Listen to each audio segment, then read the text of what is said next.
Tensions still remain high in the Middle East, this despite Israel and Hamas agreeing to a ceasefire after more than 10 days of violence. Palestinians clashed with Israeli police outside a mosque in Jerusalem on Friday. It's not clear what started the fighting. A spokesperson for the Israeli police says some of the Palestinians began throwing stones, leading officers to respond with stun grenades. Officials say 20 Palestinians were hurt. But the ceasefire is still holding for now. The agreement was mediated by Egypt, and it took effect Friday at 2 a.m. local time. The nearly two-week conflict saw Israel and Hamas use airstrikes and fire rockets at each other. At least 230 Palestinians and 12 Israelis were killed. CBS News foreign correspondent Holly Williams begins our coverage from Gaza. While the conflict was raging, the Israeli government would not allow us into the Gaza Strip, they said, for our own safety. Now we finally have a sense of the scale of the destruction here in Gaza. Today, with this ceasefire holding for now, it was safe for Palestinians in the impoverished, overcrowded Gaza Strip to go out on the street again and take stock of what they lost in this conflict. Locals have told us 22 people were killed in this building on Tuesday night when it was hit by an Israeli airstrike, including a doctor and his family. They say nobody here had any connection with Hamas, though we can't independently confirm that. Hamas controls the Gaza Strip. They're labelled a terrorist organisation by the US, and Israel claims it killed more than 200 militants with its strikes, saying it does its best to avoid civilians. But officials here say nearly 70 of those killed were children. And this is a fragile ceasefire. Israeli security forces clashed with Palestinians outside the Al-Aqsa Mosque. Tensions in Jerusalem sparked this month's conflict and could again. Earlier this week, wounded 5-month-old baby Omar was filmed in a hospital just after he lost his 4 brothers and mother to an Israeli airstrike. Today, we tracked him down. He cried all night. His father, Mohammed, told us he's lost his mother forever. Mohammed denies that he's a militant and could have been a target for Israel, though once again, we can't confirm that. What we know for sure is that baby Omar's life will never be the same. Secretary of State Antony Blinken will visit this region next week to discuss the recovery effort, perhaps a sign that the US is worried that the ceasefire is precarious. Lana. Precarious indeed. Holly, thank you. We continue to invite guests with different perspectives to share their thoughts on the issue. And tonight I'm joined by Dov Waxman.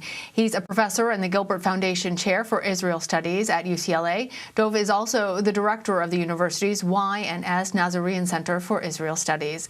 Dov, thanks for being here. We know that the Egyptian government helped broker this ceasefire. How do officials ensure it's actually being enforced?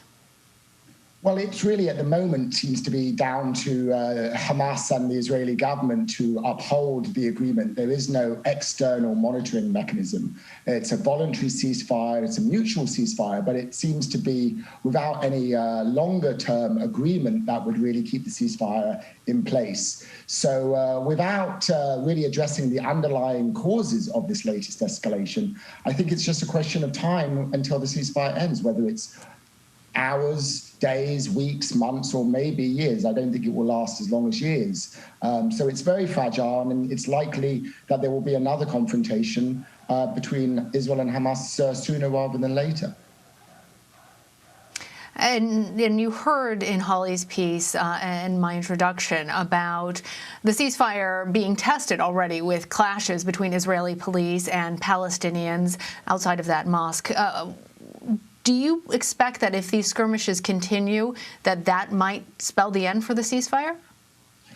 Well, certainly what happens on the Al-Aqsa Mosque compound, or what Israeli Jews refer to as the Temple Mount, is in many ways the ground zero, if you like, for the conflict. It is the epicenter, and anything that happens there can inflame tensions and can lead to conflict. So there's always that possibility. I'm somewhat encouraged by the fact that the clashes that took place today and the Israeli police raid that occurred on the Temple Mount on the Al-Aqsa Mosque compound didn't lead to a resumption of rocket fire from Hamas or fighting. So far the ceasefire is held.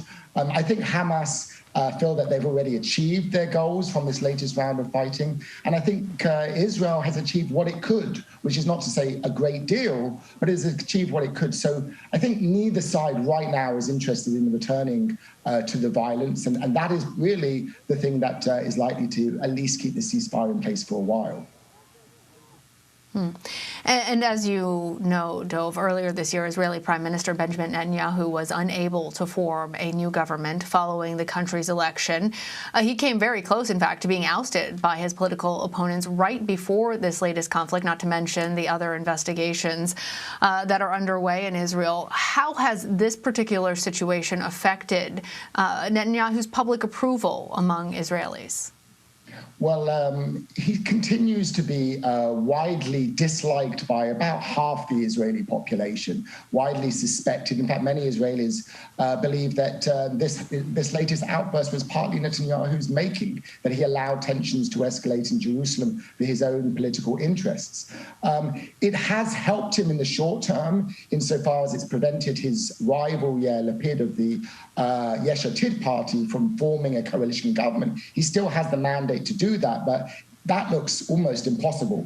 So for now, at least, Netanyahu remains prime minister and probably has the best prospect for putting together a coalition government.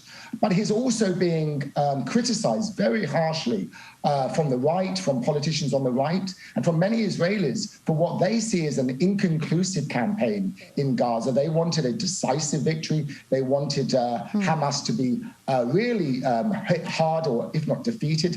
Israel hasn't done that. So in the short term, Netanyahu has kept his hold on power, but his ultimate challenge remains. He's still facing indictment. He's still under trial. And many Israelis continue to believe that he no longer should be prime minister. So ultimately, I think once the dust settles from this latest conflict and attention shifts back again to Israeli politics, Netanyahu's basic situation is unchanged. He's still going to be tried, and he's still really unable to put together a coalition government. Well, speaking of criticisms against leaders, President Biden has also been criticized for how he handled the Israel-Palestinian conflict, with some critics saying that he was really too quiet on the matter. Those criticisms coming from both perspectives. So what do you make of President Biden's response? And do you think that there was a strategic reason for it? Yes, I think he's been, his administration and president himself has been criticized for not criticizing Israel publicly, or not publicly calling for a ceasefire or demanding a ceasefire early enough. I think the Biden administration probably wisely decided that that wasn't the best approach vis-a-vis Israel, that actually working quietly behind the scenes, publicly supporting Israel while quietly calling for it to initially de-escalate and then pushing for a ceasefire was more effective. And I think they may have been right in their understanding of Netanyahu and their reading of Israeli politics, that a public confrontation with Netanyahu would have only made him more defiant. He probably would have used that to appeal to his right-wing base and wouldn't have served any purpose. So in terms of actually getting Israel to agree to a ceasefire, the Biden administration's kind of quiet diplomatic approach, working behind the scenes, seems to have been successful. However, publicly, the fact that the Biden administration was blocking Security Council resolutions and was supporting Israel publicly has given it a bad image in the eyes of the world among many American allies. There was frustration with the Biden administration's approach, and of course among many Democrats in Congress. So I think politically, the Biden administration may have failed. But in terms of actually trying to dial down this latest conflict, it may have been more successful. Where I think the criticism is most fair when it comes to the Biden administration's handling is not so much what they did once the rockets started firing and the bombs started falling, but rather what they didn't do early enough, that this was a crisis, this was a conflict that many warned about, given the growing tensions in Jerusalem. And I think the Biden administration were a bit slow in responding to these tensions and in trying to prevent this conflict from breaking out in the first place. All right. Professor Dov Waxman, thank you. Thank you.